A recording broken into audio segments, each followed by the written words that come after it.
Hello, and once again, welcome to SST Milton Monday. Last week we talked about overhead pressing, strict pressing, so with the bar in the front, and today we're going to talk a little bit about some pressing variations. We're going to do some behind the neck press, we're going to do some snatch grip press, and we may do some push press as well. So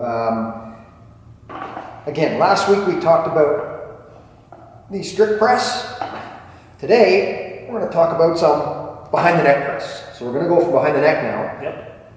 How do I get there? Is it good for me? And how do I get there? It's perfectly fine if you have proper shoulder mobility and stability, which you do.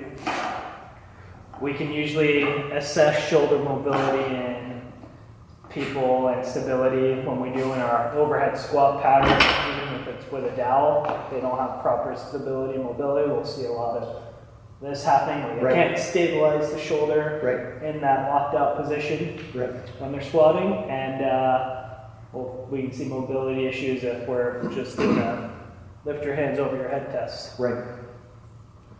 Okay, so if I don't have proper mobility in my shoulders, how do I get there? So there's a couple things we can do. For mobility, we can do some dowel work, doing stuff like dislocations, halos, doing an overhead squat with a dowel, or even just doing presses with a dowel behind the neck.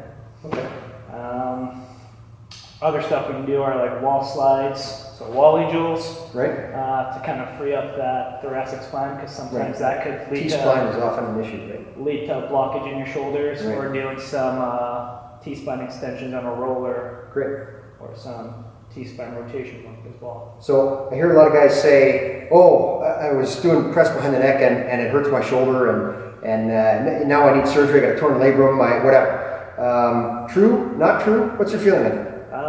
No, usually that's not a direct cause of doing the behind the neck press. It's because they didn't have the appropriate mobility or stability in their shoulder built up beforehand. Good way to train that shoulder stability before transitioning to behind the neck is doing shoulder presses from the front, doing things like landmine presses, loaded carries overhead, whether it's overhead like that or in that bottom up position. So these people need a good strength training program with a good strength coach. Are you telling me? All right, excellent. Snatch grip press, essentially a behind the neck press, except in your snatch grip. You don't have to push the bar as far up because you have a little bit of a wider grip. It's good for training that finish position in the snatch. Good carryover for that. And also just overall shoulder stability again. Excellent. So push press. Now we're going to add a little dip into our press. So you're just going to have a controlled dip down, and he's going to explode up, push through. So essentially his legs are doing about 60-70% of the work here, and his arms are literally just locking the bar out. Things we want to watch for in this is when people are doing their dip, I'm going to show it. If their weight's too far forward, so on the balls of their feet when they dip down, they're going to rock off their heels, chest is going to cave down, and when they go to press up, bar's going to come out in front. And once that bar is heavy enough, it's going to lead to a missed lift. So you want to make sure that you push those hips straight down, keep a nice vertical torso, then explode up, just like that. Another thing you'll see people do is they'll have the first part right, but on the way up, they won't hold that lockout position.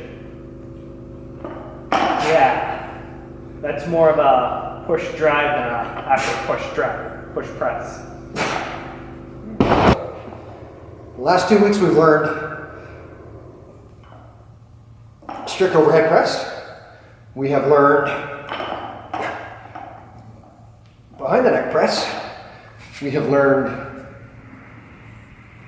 snatch grip press.